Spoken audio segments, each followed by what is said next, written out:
Sarah Martinez pulled her worn jacket tighter as she stepped off the Greyhound bus at the Denver station. The mountain air was crisp, cutting through the thin fabric like a knife. She had exactly $47 in her pocket, a backpack containing everything she owned, and a secret that could get her killed. 3 months ago, Sarah had been Captain Sarah Martinez, one of the most decorated intelligence officers in the United States Army. She had spent 8 years serving her country, most of that time in classified operations that officially never happened. Her specialty was deep cover intelligence gathering in hostile territories. She spoke 4 languages fluently and could disappear into any crowd, any culture, anywhere in the world. But now, as she walked through the busy station with her head down, she looked like just another homeless veteran fallen on hard times. Her hair was longer than regulation, unwashed for days. Her clothes were deliberately dirty and mismatched. Dark circles under her eyes told a story of sleepless nights. To anyone watching, she was invisible, forgettable, exactly what she needed to be. Sarah found a bench in the corner of the station and sat down carefully, her back to the wall, so she could watch everyone who came and went. This was automatic now. A survival instinct burned into her brain through years of training and recent months of running. She reached in her backpack and pulled out an energy bar, her breakfast for the day. As she ate, Sarah remembered the night everything changed. She had been working undercover in Eastern Europe, tracking a weapons smuggling ring that was selling American military equipment to terrorist organizations. After 6 months of careful investigation, she had finally gathered enough evidence to bring down the entire network.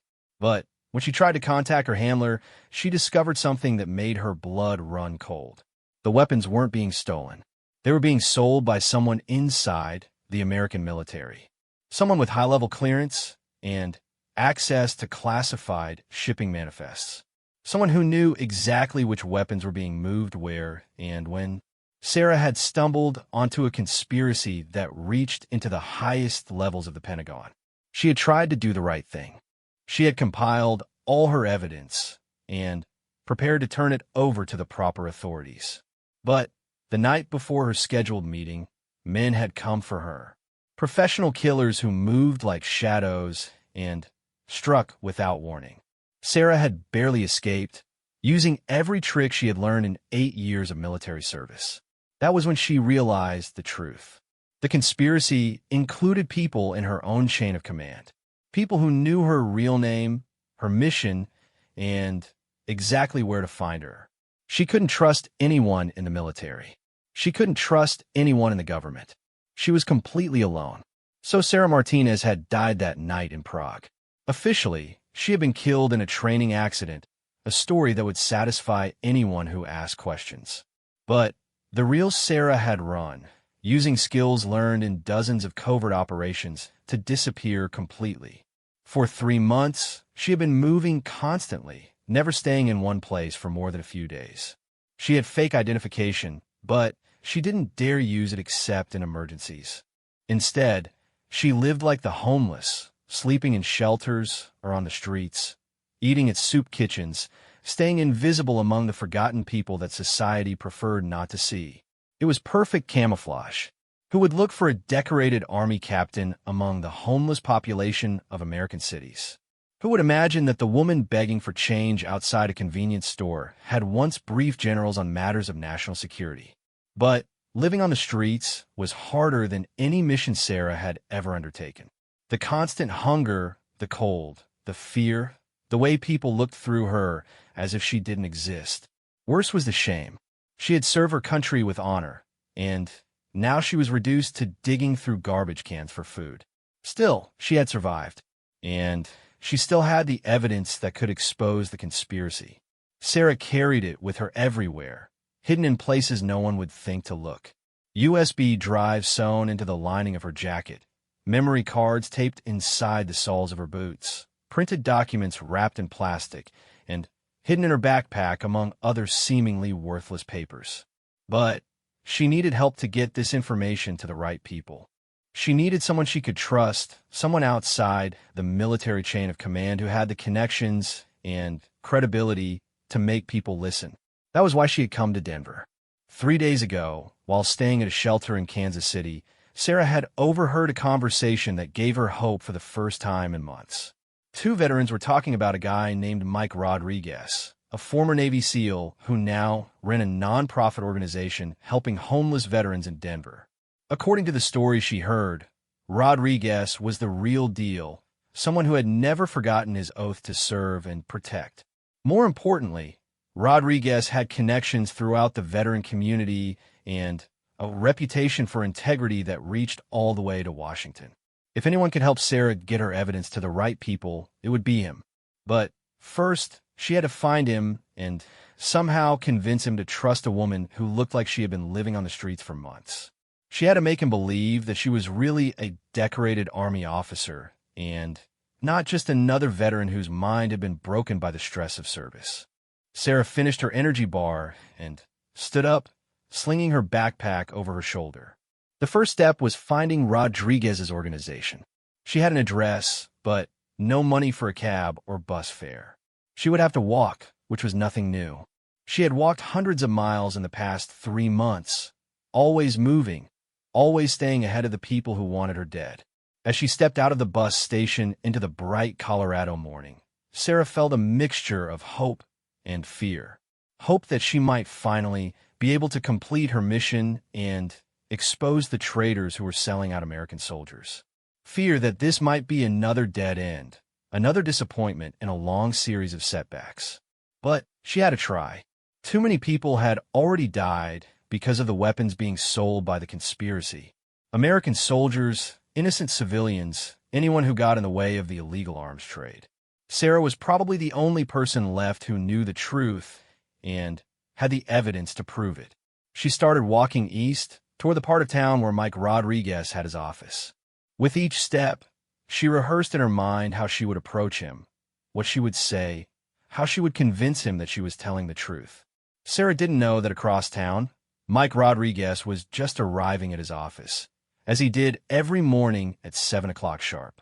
She didn't know that he still carried himself like the Navy SEAL he had once been, alert and observant, always watching for details that others might miss. And she definitely didn't know that in a few hours, their paths would cross in a way that would change both their lives forever.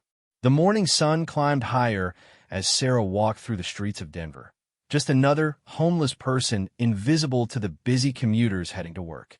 But hidden underneath her dirty clothes and tired appearance was a warrior who had never stopped fighting for her country, even when her country had abandoned her. The evidence she carried could expose a conspiracy that reached into the highest levels of government. The question was whether she would live long enough to deliver it to someone who could act on it. Mile after mile, Sarah kept walking, driven by a mission that had cost her everything she had once held dear. Behind her, the bus station grew smaller. Ahead of her, somewhere in the maze of Denver streets, was a man who might be her last hope for justice. She had been running for 3 months. Today, maybe she could finally stop running and start fighting back. Mike Rodriguez had seen enough broken people to recognize the signs. 20 years as a Navy SEAL, followed by 5 years running the Denver Veterans Assistance Foundation, had taught him to read body language, to spot the difference between someone who was temporarily down on their luck and someone who was truly lost. The woman sitting on the bench outside his office building was different from both categories. Something about the way she held herself, the way her eyes constantly scanned the area, the controlled way she moved despite her obvious exhaustion. Mike had noticed her an hour ago when he arrived at work, and she hadn't moved since then. "Morning, Maria," he said to his secretary as he walked through the front door of the foundation office. "Any appointments scheduled for today?" Maria Gonzalez looked up from her computer screen. She had been working with Mike for 3 years now, helping veterans navigate the maze of benefits, housing assistance, and job training programs. She was tough but compassionate, exactly the kind of person veterans needed when they were struggling to rebuild their lives. "Nothing until this afternoon," she replied. "But Mike, there's a woman outside who's been sitting there for over an hour. She looks like she might need help, but she hasn't come in. Mike nodded. He had learned that sometimes the people who needed help the most were the ones least likely to ask for it.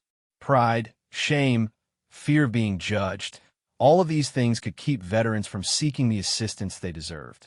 "I'll go talk to her," he said, pouring himself a cup of coffee. "Hold my calls for a few minutes." Mike walked outside, moving slowly and keeping his posture relaxed.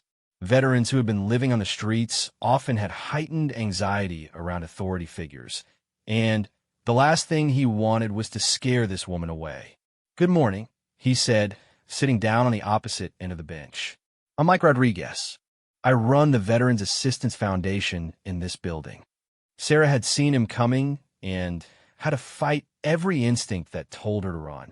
For 3 months, she had avoided anyone who might ask too many questions, anyone who might try to help her. Help meant paperwork, records, a trail that could be followed by the wrong people. But she was running out of options. The money in her pocket would last maybe another week if she was careful. After that, she would have to start making choices that could compromise her security. And winter was coming to the Rocky Mountains. She couldn't survive on the streets much longer. "I'm Sarah," she said quietly, using the first name that came to mind. It was close enough to her real name that she would respond to it naturally, but common enough that it wouldn't draw attention. Mike studied her face carefully. Even through the dirt and exhaustion, he could see that she was younger than he had first thought, maybe early 30s. But it was her eyes that caught his attention. They were alert, intelligent, constantly moving. These weren't the eyes of someone who had given up. These were the eyes of someone who was still fighting. "Are you a veteran, Sarah?" The question hung in the air between them. Sarah knew that her answer would determine everything that happened next. If she said no, Mike would probably offer her some general assistance and send her to other social services. If she said yes, he would want details, documentation, proof of service. But she was tired of running, tired of being alone, tired of carrying the weight of her mission by herself. Maybe it was time to take a chance. "Army," she said simply. 8 years. Mike nodded. "What was your MOS?" he asked, using the military term for job classification. "Intelligence," Sarah replied, which was technically true even if it didn't begin to describe what she had really done for the Army. "Overseas deployment." "Multiple." Sarah's voice was steady, but Mike could hear the weight behind that single word. "When did you get out?" This was the dangerous question. Sarah's official discharge date was 3 months ago, the same day she had supposedly died in a training accident. But she couldn't tell him that. "Earlier this year," she said vaguely. Mike sensed there was more to the story, but he didn't push. He had learned that veterans would share their experiences when they were ready and not before. "Are you getting your VA benefits?" he asked. Sarah shook her head. The truth was that she couldn't apply for benefits without revealing that she was still alive, which would immediately put her in danger. "The paperwork is complicated," she said. "I've been moving around a lot." "Well, that's something we can help with," Mike said. "We have people here who specialize in navigating the VA system. It can take some time, but we can get you the benefits you've earned." "I don't have an address," Sarah said. "Or identification." This was partially true. Her fake ID was for emergencies only, and she couldn't use her real military identification for obvious reasons. "That's not a problem. We work with homeless veterans all the time. There are ways around the address requirement, and we can help you replace lost documents." Sarah felt a flicker of hope, but also a stab of fear. Getting too involved with official programs would create records, a paper trail. But she was running out of alternatives. "Can I think about it?" she asked. "Of course," Mike said. "But, Sarah, I want you to know something. I've been doing this work for 5 years now, and I've met a lot of veterans who were struggling. You're different." Sarah tensed. "Different how?" "Most of the people I work with, they've given up fighting. They're just trying to survive day by day. But you haven't given up. I can see in the way you sit, the way you watch everything around us. You're still mission-focused." The words hit Sarah like a physical blow. Mission-focused. That was exactly what she was, even if the mission had become something she never could have imagined when she first put on the uniform. "What makes you think that?" she asked carefully. Mike smiled. 20 years in the teams teaches you to recognize certain things. The way you position yourself to watch all the approaches to this building. The way you've been cataloging every person who's walked by in the last hour. The way you're sitting right now, ready to move in any direction at a moment's notice. Sarah realized that Mike Rodriguez was much more observant than she had given him credit for. She had been so focused on appearing like a typical homeless veteran that she hadn't considered how her training would show through to someone who knew what to look for. "Old habits," she said with a weak smile. "Maybe," Mike said, "or maybe you're still on a mission." The words sent a chill down Sarah's spine. Could he somehow know who she really was? Was this a trap? For a moment, she considered running, disappearing back into the anonymous crowd of the city. But then she looked into Mike's eyes and saw something that she hadn't seen in months. Genuine concern. Not suspicion, not hidden agendas, just the simple desire to help a fellow veteran. "I serve with a lot of intelligence specialists," Mike continued. "Some of them had a hard time adjusting to civilian life. The skills that keep you alive overseas can make it difficult to trust people back home." Sarah nodded. That was certainly true, even if it wasn't the whole story. "Look," Mike said, standing up, "I'm not going to pressure you to make any decisions right now. But I want you to know that my door is always open. Day or night, if you need help, you can find me." He reached into his wallet and pulled out a business card. "My personal cell phone number is on there." "And Sarah?"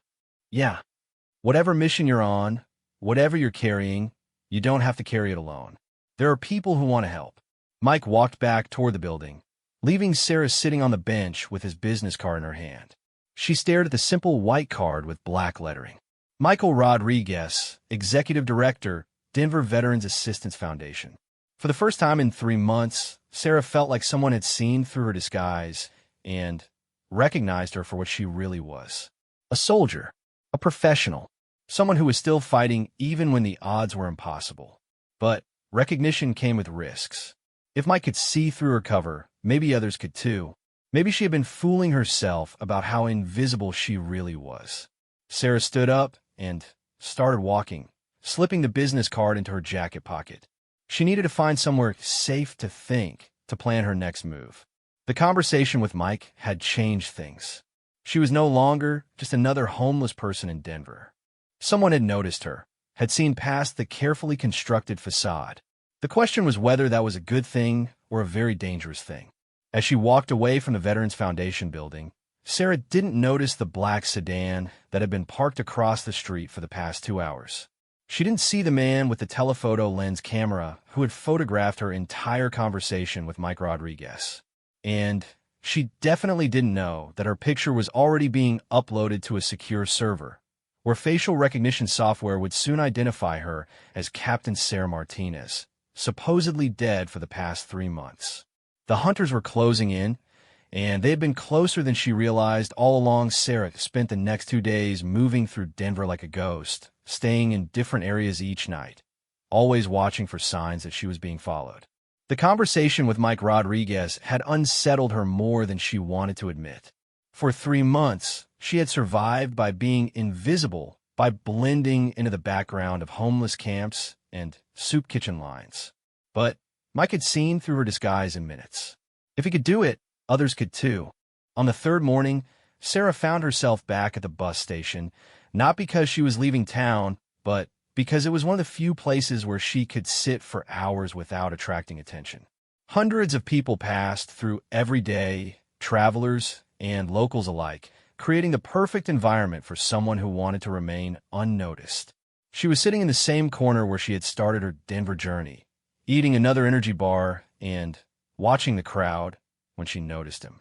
The man was trying too hard to look casual. He sat 2 benches away, reading a newspaper, but never turning the pages. His clothes were clean and new, unlike the worn garments of actual homeless people. Most importantly, he kept glancing in her direction when he thought she wasn't looking. Sarah's heart rate increased, but she forced herself to remain calm. She had been expecting this moment for 3 months. The people hunting her were professionals, and professionals didn't give up easily. Somehow, they had found her trail. She finished her energy bar slowly, giving herself time to think. The man wasn't alone, she was sure of that. There would be others positioned at the exits, maybe more scattered throughout the station. They would want to take her quietly, without causing a scene that might attract police attention. Sarah stood up and walked toward the restrooms, moving naturally, giving no sign that she had spotted the surveillance. She pushed open the door to the women's restroom and immediately looked for options. There was one window, small, but large enough for her to fit through if necessary. It was about 8 feet off the ground, opening into an alley behind the building. She locked herself in the last stall and pulled out her cell phone, the cheap prepaid model she had bought with cash 2 weeks ago. Her fingers hesitated over the keypad. She had memorized Mike Rodriguez's number from his business card, but calling him would put him in danger. These people killed anyone who got in their way. But she was running out of choices. If they had found her at the bus station, they probably knew about everywhere else she had been in Denver. Her time was up. Sarah dialed the number. Mike Rodriguez. It's Sarah, the woman from the bench. There was a pause. Sarah, are you okay? You sound stressed. I need help, she said quietly. The kind of help that might be dangerous for you to give. Mike's voice became sharper, more focused. Where are you? The bus station downtown. And, Mike, I think there are people here who want to hurt me. Stay on the line. I'm 15 minutes away. You don't understand, Sarah said. These aren't street criminals. These are professionals. Military or intelligence-trained killers. If you come here, you might get caught up in something that could destroy your life. Sarah, listen to me. Mike's voice was calm but commanding. I spent 20 years dealing with people who wanted to hurt me and my teammates. I didn't back down then, and I'm not backing down now. Are you somewhere safe right now? Women's restroom, last stall. There's a window I can use if I have to. Good. Stay there until I call you back. Do not come out. Do not engage with anyone. I'm making some phone calls. The line went dead. Sarah stared at her phone, wondering if she had just signed Mike Rodriguez's death warrant. But it was too late to change her mind now. 15 minutes later, her phone buzzed with a text message. Walk out of the station heading east on 17th Street. Do not look around. There will be a blue pickup truck at the corner. Get in the passenger seat. Sarah climbed onto the toilet seat and pushed open the window. It was a tight fit, but she managed to squeeze through and drop into the alley behind the building. She brushed dirt off her clothes and walked around to the front of the station. The man with the newspaper was still there, but now he was talking quietly into a radio or cell phone. Sarah could see 2 other men positioned near the main exit, both trying to look like travelers, but failing badly. She walked east on 17th Street, fighting the urge to look over her shoulder. At the corner, she saw the blue pickup truck, engine running. Without hesitation, she opened the passenger door and climbed in. Mike Rodriguez was behind the wheel, but he looked different than he had 3 days ago. Gone was the casual demeanor of a nonprofit director. This was the Mike Rodriguez who had spent 2 decades as a Navy SEAL, alert and dangerous. Buckle up, he said, pulling into traffic. We need to talk. They drove in silence for several minutes, Mike taking a complex route through the city that included several quick turns and doubling back on their route. Sarah recognized the counter-surveillance tactics. This man knew exactly what he was doing. Finally, Mike pulled into the parking garage of a downtown office building and drove to the top level, where they would have a clear view of anyone following them. Okay, he said, turning to face her. Let's start with the truth. Who are you really, and why are highly trained operatives hunting you through Denver? Sarah looked into his eyes and made a decision that would change everything. She reached up and carefully peeled away the edge of a patch that was sewn into the inside collar of her jacket, so small and well hidden that it was invisible unless you knew exactly where to look. The patch was no bigger than a quarter, black fabric with a symbol embroidered in silver thread. It showed an eagle perched on a lightning bolt, surrounded by text that read Military Intelligence, Special Activities Division. Mike's eyes widened. He had never seen this particular patch before, but He knew enough about military intelligence to understand that this was something well above normal classification levels. "My real name is Captain Sarah Martinez," she said quietly. "Until 3 months ago, I was a deep cover intelligence officer specializing in arms trafficking investigations. I stumbled on as something big, something that involves people at the highest levels of our own government selling military weapons to terrorist organizations." Mike stared at the patch, then at Sarah's face. Suddenly, everything made sense. The way she carried herself, the constant alertness, the professional-level surveillance detection skills. "You're supposed to be dead," he said. "How do you know that?" "Because I make it my business to know about veterans who die in training accidents, especially intelligence officers. Captain Sarah Martinez, killed in a helicopter crash in Virginia 3 months ago during a routine training exercise." Sarah nodded. "That was the cover story. In reality, I barely escaped an assassination attempt in Prague. Someone in my chain of command is part of the conspiracy, which means I can't trust anyone in the military or intelligence community. But you're trusting me. I don't have much choice. And, Mike, there's something else you need to know. I have evidence. Documents, photos, recorded conversations, financial records. Enough to expose the entire network and send a lot of very powerful people to prison for the rest of their lives." Mike sat back in his seat, processing this information. "That's why they want you dead. That's why they've been hunting me for 3 months. And now they've found me again. How much evidence?" Sarah patted her backpack. "Enough to fill several large file cabinets. I've been carrying it with me everywhere I go, hidden in places they would never think to look." Mike looked at this woman who had been living as a homeless veteran while carrying what might be one of the most important intelligence packages in American history. The courage and dedication it must have taken to survive on the streets while protecting evidence that could expose a conspiracy at the highest levels of government. "We need to get you somewhere safe," he said. "And then we need to figure out how to get this evidence to the right people." "That's the problem," Sarah said. "I don't know who the right people are. The conspiracy includes people in military intelligence, probably people in other agencies as well. For all I know, the FBI or CIA could be compromised too." Mike started the truck and began driving again. "I might know someone who can help.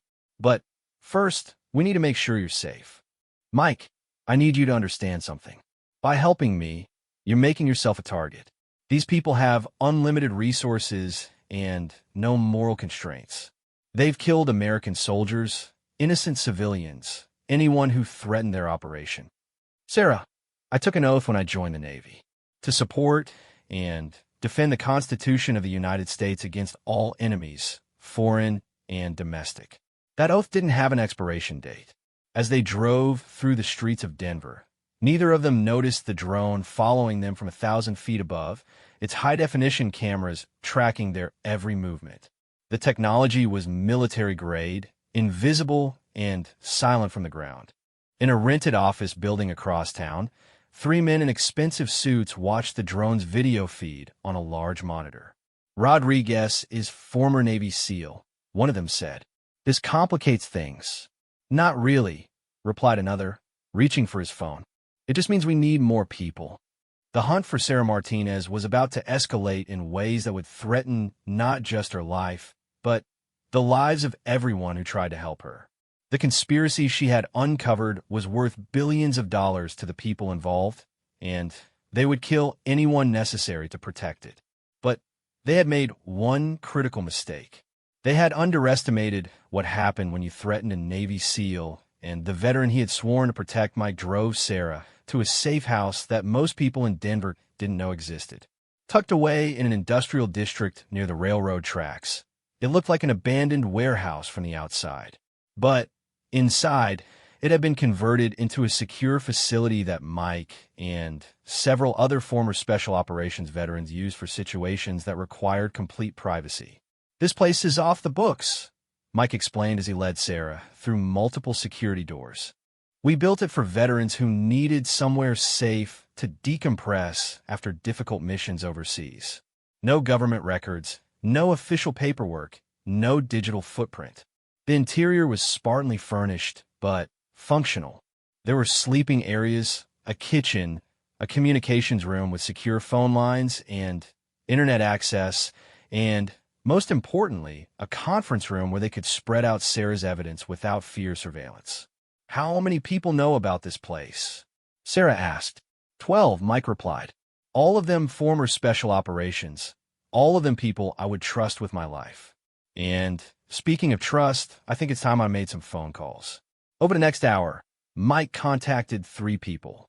The first was Tommy Chun, a former Army Delta Force operator who now worked as a private security contractor. Tommy had contacts throughout the intelligence community and could provide additional security if things got dangerous. The second call was to Rebecca Stone, a former Air Force intelligence officer who had left the military after becoming disgusted with the politics and corruption she witnessed at high levels. Rebecca now worked as an investigative journalist for a major news organization and had won awards for exposing government cover-ups.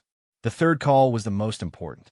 Colonel James Morrison, retired Marine Corps, had spent 30 years in military intelligence before leaving to become a defense contractor. More importantly, Morrison had maintained his security clearances and his contacts throughout the intelligence community. If anyone could help them identify which agencies were compromised and which could be trusted, it was Morrison. "They'll all be here within 2 hours," Mike told Sarah. "In the meantime, why don't you show me what you've been carrying around for the past 3 months?" Sarah opened her backpack and began removing items that looked like ordinary homeless person belongings. A dirty towel, an old pair of boots, a worn jacket, several empty food containers. But as Mike watched, she began revealing the hidden compartments and secret pockets where she had concealed her evidence.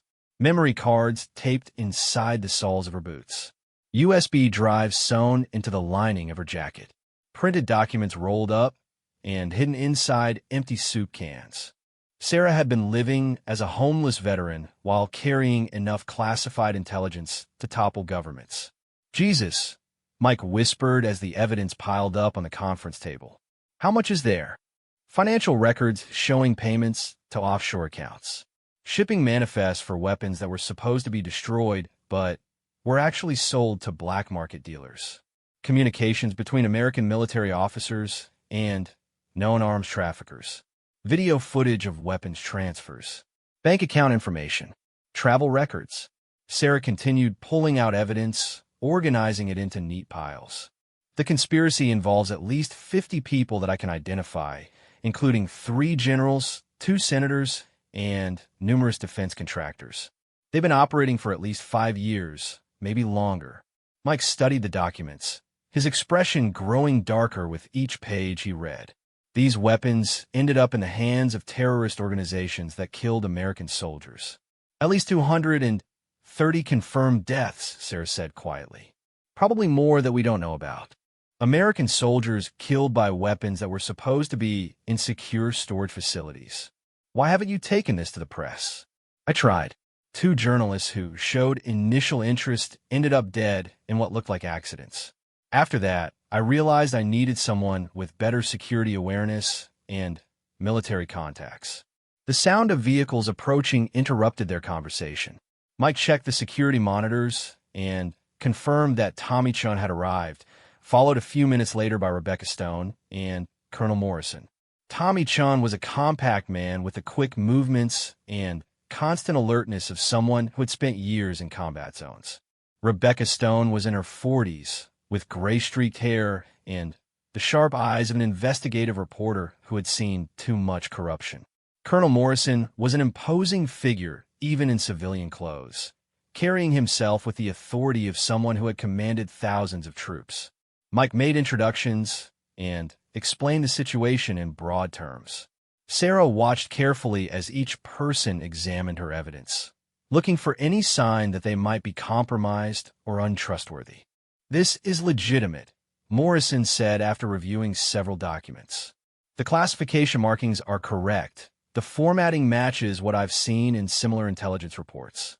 This woman is the real deal." Rebecca Stone was photographing documents with a secure camera. "This is enough evidence to expose the biggest military corruption scandal in American history." But We need to be very careful about how we handle it. What do you mean? Sarah asked.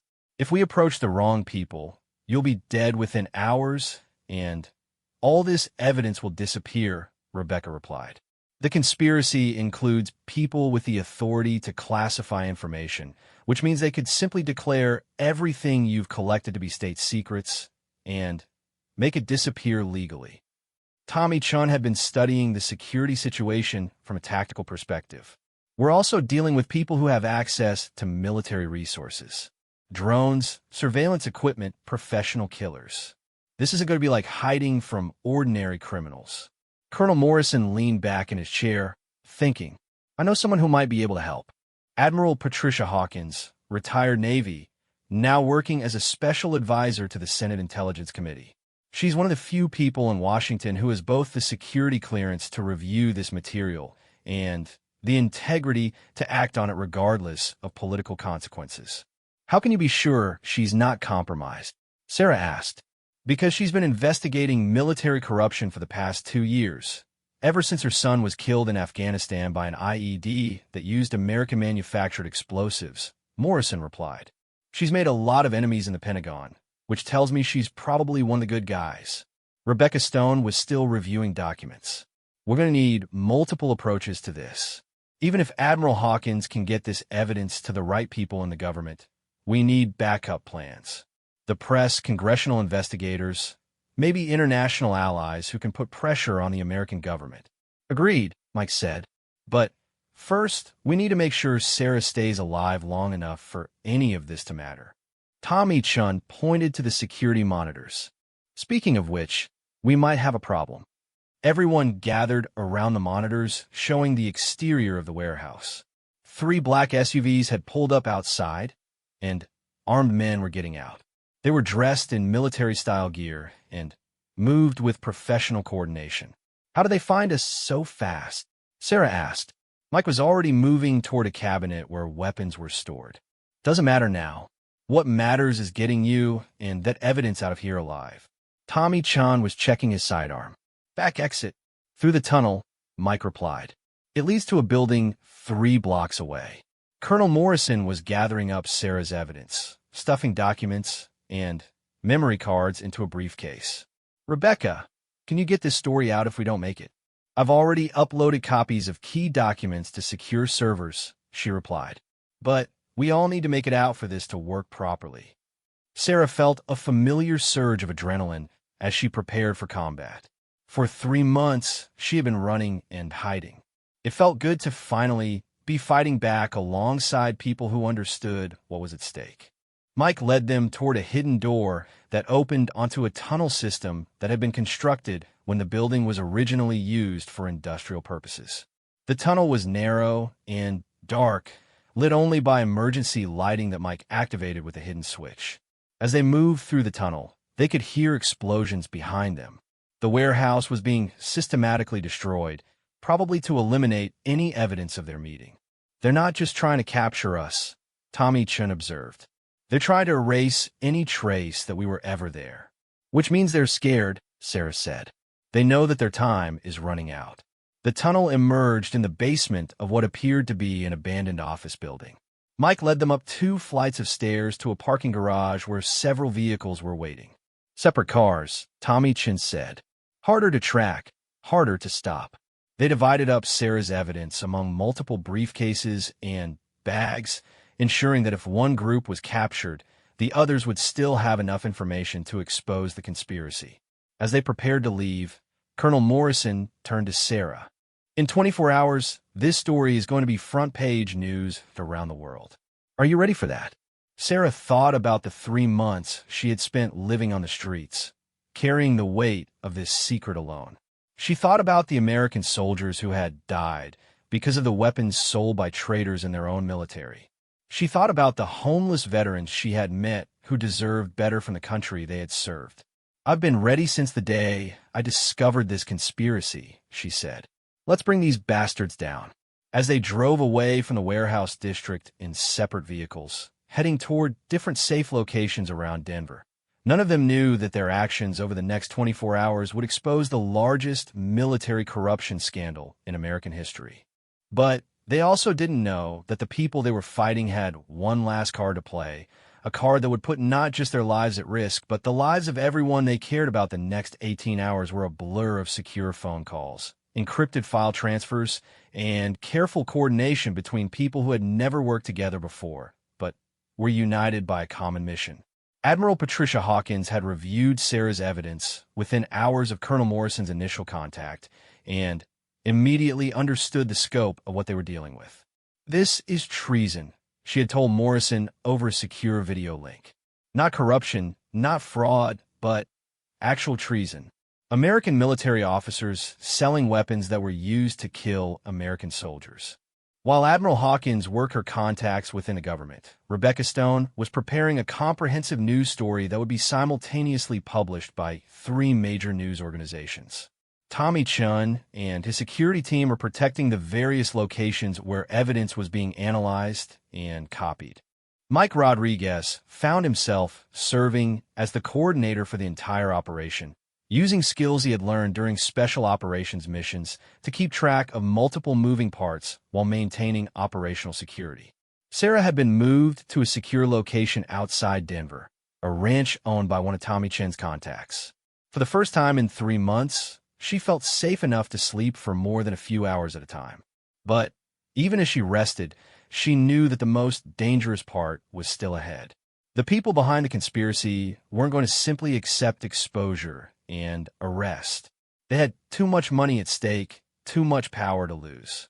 They would fight back with everything they had. Sarah's prediction proved correct at exactly 3:47 a.m. Mike was awakened by his secure phone buzzing with an emergency alert. The display showed a message from Tommy Chun. "They have Rebecca." Within minutes, Mike was dressed and driving toward the emergency meeting point, a 24-hour diner on the outskirts of Denver that Tommy had selected for its multiple exit routes and clear sight lines. Tommy was waiting in a corner booth, his face grim. They took her from her hotel room about an hour ago. Professional job, no witnesses, no signs of struggle. They left a message. He slid a piece of paper across the table. The message was typed on plain white paper. "Exchange Rebecca Stone for all evidence and the person who collected it. You have 12 hours. Further instructions will follow." Mike stared at the paper. How did they even know which hotel she was staying at? "That's the scary part," Tommy replied. "Rebecca is smart about operational security. She's been investigating dangerous people for years. For them to find her so easily means they have access to information that should be classified, or they have inside help. That's what I'm thinking. Someone in our circle of contacts might be compromised." Mike's phone buzzed with a text message from an unknown number. "Mike Rodriguez, former Navy SEAL, Executive Director of Denver Veterans Assistance Foundation. You have something that belongs to us. Bring Captain Martinez and all evidence to the address we will provide. Come alone. Any attempt to involve law enforcement will result in Rebecca Stone's death." A second message followed immediately with an address in an industrial area east of Denver. Tommy read the messages and shook his head. "It's obviously a trap." "Of course it's a trap," Mike replied. "But we can't leave Rebecca to die. We also can't let them get their hands on Sarah and the evidence. Too many people have already died to protect this information." Mike was quiet for a long moment, thinking through their options. Finally, he made a decision that went against every tactical instinct he had developed in 20 years of special operations. "We're going to give them exactly what they asked for." "Mike, that's suicide." "No, it's not. Because we're not going to give them the real Sarah Martinez or the real evidence." Tommy leaned forward. "What do you mean?" "Sarah told me that she's been using different names and identities for 3 months. She's an expert at disguise and deception. What if we send someone else pretending to be Captain Martinez? They'll figure it out immediately. Not if we send someone with the right training and the right story. I know a female Army veteran, former intelligence, who's about the same age and build as Sarah. Give her a few hours to study Sarah's background and mannerisms, and she could pull off the deception long enough for us to get Rebecca back." Tommy considered this. "What about the evidence? We make copies of everything, but we alter the documents slightly. Change dates, remove key pieces of information, make subtle modifications that would make the evidence worthless in court. They'll get what looks like the real thing, but it won't actually prove anything. That's assuming they don't just kill everyone as soon as they have what they want. Mike smiled grimly. That's where you and your team come in. We're not walking into this blind. Over the next 8 hours, Mike and Tommy assembled a complex operation that would have made their former special operations commanders proud. The woman playing Sarah Martinez was Maria Santos, a former Army intelligence officer who had worked with Rebecca Stone on previous investigations. Maria spent 3 hours studying video footage of Sarah and practicing her mannerisms and speech patterns. Meanwhile, Tommy's security team conducted reconnaissance of the meeting location and identified at least a dozen ways the enemy could approach or escape. They also positioned sniper teams at strategic locations around the building, all of them former special operations veterans who understood the stakes. The modified evidence was prepared by a computer specialist who made the documents look authentic while ensuring they contained nothing that could actually be used to prosecute the conspiracy members. If this plan worked, the real evidence would still be safe with Admiral Hawkins and Rebecca's news organization. At 2:30 p.m., exactly 12 hours after the deadline had been set, Mike Rodriguez walked into the abandoned warehouse specified in the final message. He was accompanied by Maria Santos, who was playing her role as the defeated and captured Sarah Martinez perfectly. The warehouse was dark except for a few work lights that created harsh shadows throughout the space. Rebecca Stone was tied to a chair in the center of the room, clearly alive, but showing signs that she had been roughed up during her captivity. Mr. Rodriguez, a voice called from the shadows. You're punctual. A man stepped into the light, followed by 4 others in military-style gear. The speaker was well-dressed in an expensive suit, clearly the leader rather than hired muscle. I'm here, Mike said. Now, let Rebecca go. First, the evidence. Mike gestured to Maria, who set down a briefcase and opened it to reveal stacks of documents, memory cards, and USB drives. The man in the suit examined several documents briefly, then nodded to one of his men, who began collecting the briefcase. And now, Captain Martinez herself, the man said, looking at Maria. Maria stepped forward, staying in character as a defeated and exhausted intelligence officer who had finally been captured. You've caused us a great deal of trouble, Captain, the man said. But it ends today. The evidence is already out there, Maria replied, using Sarah's voice patterns perfectly. Killing me won't stop what's coming. The man smiled. Actually, it will. You see, Admiral Hawkins suffered a tragic heart attack this afternoon, and there seems to have been a fire at the offices of several news organizations, destroying their computers and backup systems. Amazing how these things happen at the same time. Mike felt his blood run cold. If they had eliminated Admiral Hawkins and destroyed the news organization's copies of the evidence, then Sarah's original collection might be the only proof left. But the man in the suit had made one critical error. He had revealed information that only someone with access to classified intelligence networks could have known. This confirmed that the conspiracy reached into the highest levels of government, just as Sarah had suspected. You're wondering how we knew about your plans, the man continued. The truth is, we've been monitoring all of you since the moment Captain Martinez made contact with Mr. Rodriguez. Every phone call, every meeting, every movement. Then, you know that we're not the only ones who have seen this evidence, Mike said, bluffing. Actually, we do know that, and we've dealt with all of them. That was when Tommy Chin's voice came through the hidden earpiece that Mike was wearing. Now, the warehouse suddenly erupted in chaos. Flashbang grenades detonated at multiple locations, temporarily blinding and deafening everyone inside. Smoke filled the air as Tommy's team moved in from 6 different directions. In the confusion, Mike grabbed Rebecca and began moving toward the nearest exit. Maria Santos, no longer playing the role of captured intelligence officer, drew her sidearm and provided cover fire.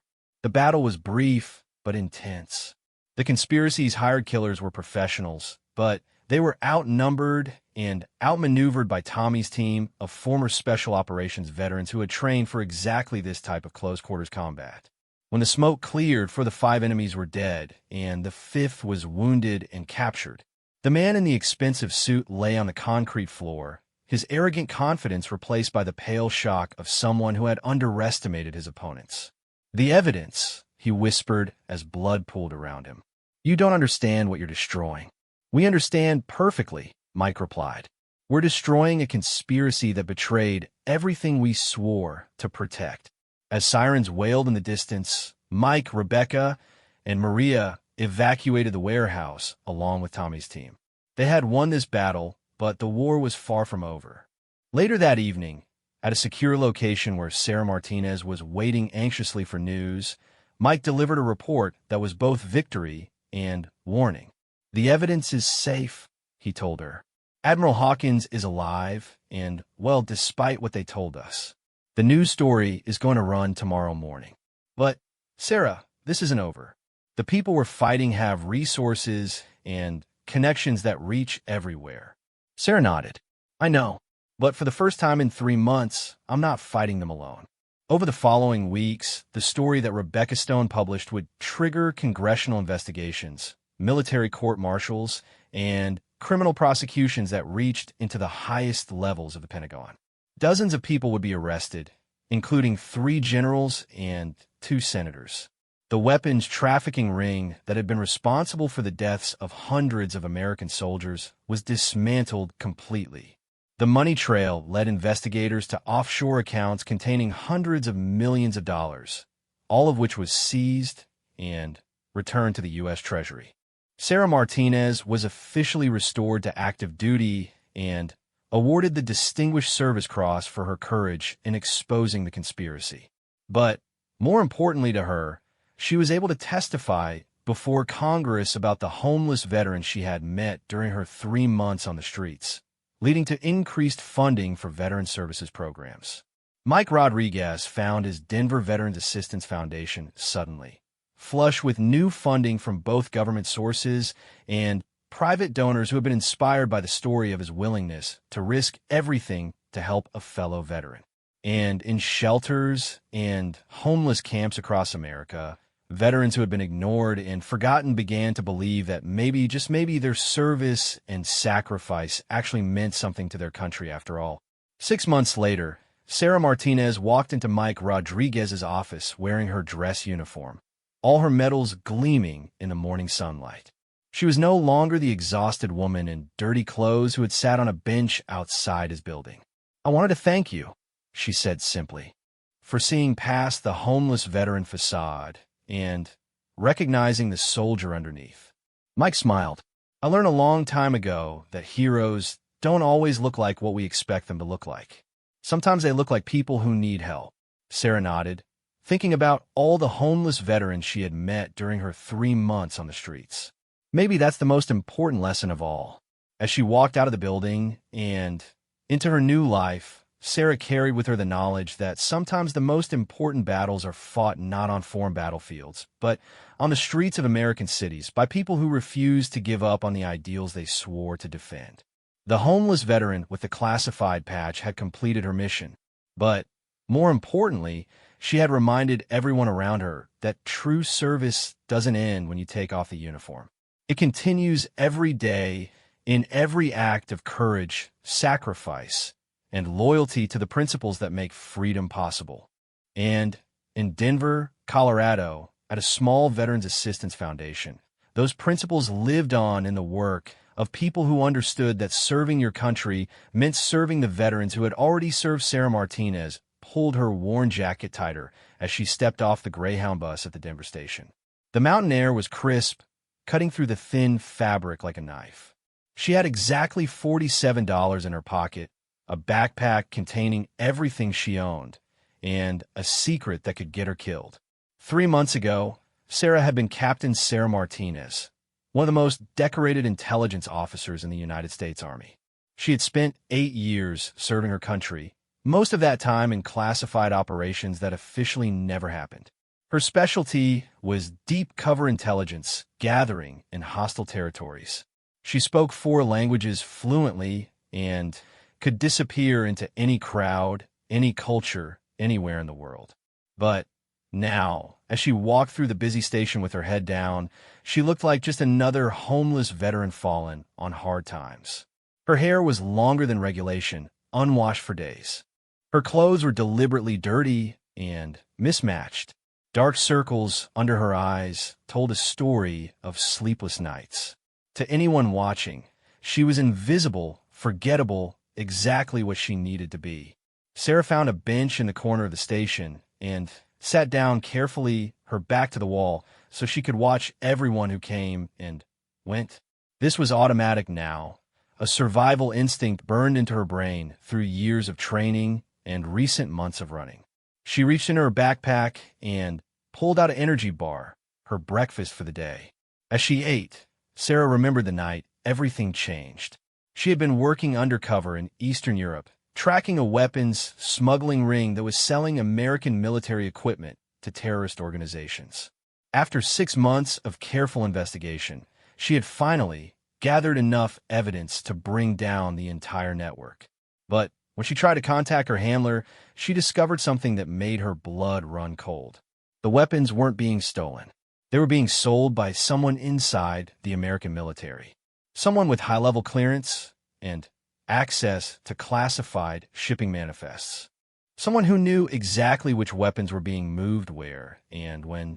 Sarah had stumbled onto a conspiracy that reached into the highest levels of the Pentagon. She had tried to do the right thing. She had compiled all her evidence and prepared to turn it over to the proper authorities. But the night before her scheduled meeting, men had come for her.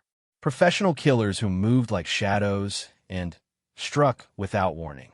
Sarah had barely escaped, using every trick she had learned in 8 years of military service. That was when she realized the truth. The conspiracy included people in her own chain of command.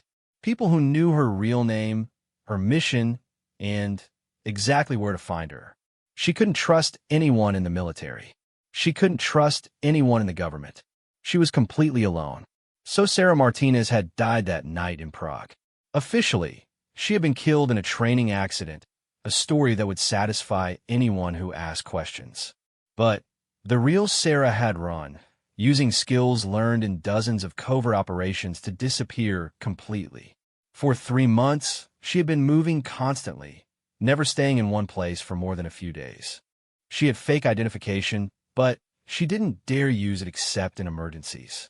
Instead, she lived like the homeless, sleeping in shelters or on the streets, eating at soup kitchens, staying invisible among the forgotten people that society preferred not to see.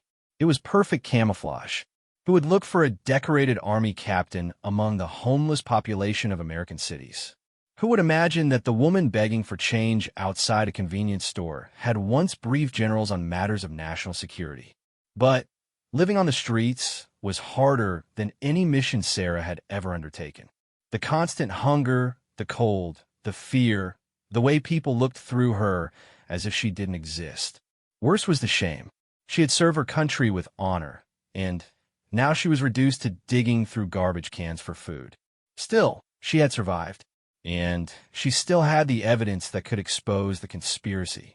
Sarah carried it with her everywhere, hidden in places no one would think to look. USB drives sewn into the lining of her jacket, memory cards taped inside the soles of her boots, printed documents wrapped in plastic, and hidden in her backpack among other seemingly worthless papers. But she needed help to get this information to the right people. She needed someone she could trust, someone outside the military chain of command who had the connections and credibility to make people listen. That was why she had come to Denver. 3 days ago, while staying at shelter in Kansas City, Sarah had overheard a conversation that gave her hope for the first time in months. 2 veterans were talking about a guy named Mike Rodriguez, a former Navy SEAL who now ran a nonprofit organization helping homeless veterans in Denver. According to the story she heard, Rodriguez was the real deal, someone who had never forgotten his oath to serve and protect. More importantly, Rodriguez had connections throughout the veteran community and a reputation for integrity that reached all the way to Washington. If anyone could help Sarah get her evidence to the right people, it would be him. But first, she had to find him and somehow convince him to trust a woman who looked like she had been living on the streets for months. She had to make him believe that she was really a decorated Army officer and not just another veteran whose mind had been broken by the stress of service. Sarah finished her energy bar and stood up, slinging her backpack over her shoulder. The first step was finding Rodriguez's organization. She had an address, but no money for a cab or bus fare. She would have to walk, which was nothing new. She had walked hundreds of miles in the past 3 months, always moving, always staying ahead of the people who wanted her dead. As she stepped out of the bus station into the bright Colorado morning, Sarah felt a mixture of hope and fear. Hope that she might finally be able to complete her mission and expose the traitors who were selling out American soldiers. Fear that this might be another dead end, another disappointment in a long series of setbacks. But she had to try. Too many people had already died because of the weapons being sold by the conspiracy. American soldiers, innocent civilians, anyone who got in the way of the illegal arms trade. Sarah was probably the only person left who knew the truth and had the evidence to prove it. She started walking east toward the part of town where Mike Rodriguez had his office. With each step, she rehearsed in her mind how she would approach him, what she would say, how she would convince him that she was telling the truth. Sarah didn't know that across town, Mike Rodriguez was just arriving at his office, as he did every morning at 7 o'clock sharp. She didn't know that he still carried himself like the Navy SEAL he had once been, alert and observant, always watching for details that others might miss. And she definitely didn't know that in a few hours, their paths would cross in a way that would change both their lives forever. The morning sun climbed higher as Sarah walked through the streets of Denver, just another homeless person invisible to the busy commuters heading to work. But hidden underneath her dirty clothes and tired appearance was a warrior who had never stopped fighting for her country, even when her country had abandoned her. The evidence she carried could expose a conspiracy that reached into the highest levels of government. The question was whether she would live long enough to deliver it to someone who could act on it. Mile after mile, Sarah kept walking, driven by a mission that had cost her everything she had once held dear. Behind her, the bus station grew smaller. Ahead of her, somewhere in the maze of Denver streets, was a man who might be her last hope for justice. She had been running for 3 months. Today, maybe she could finally stop running and start fighting back.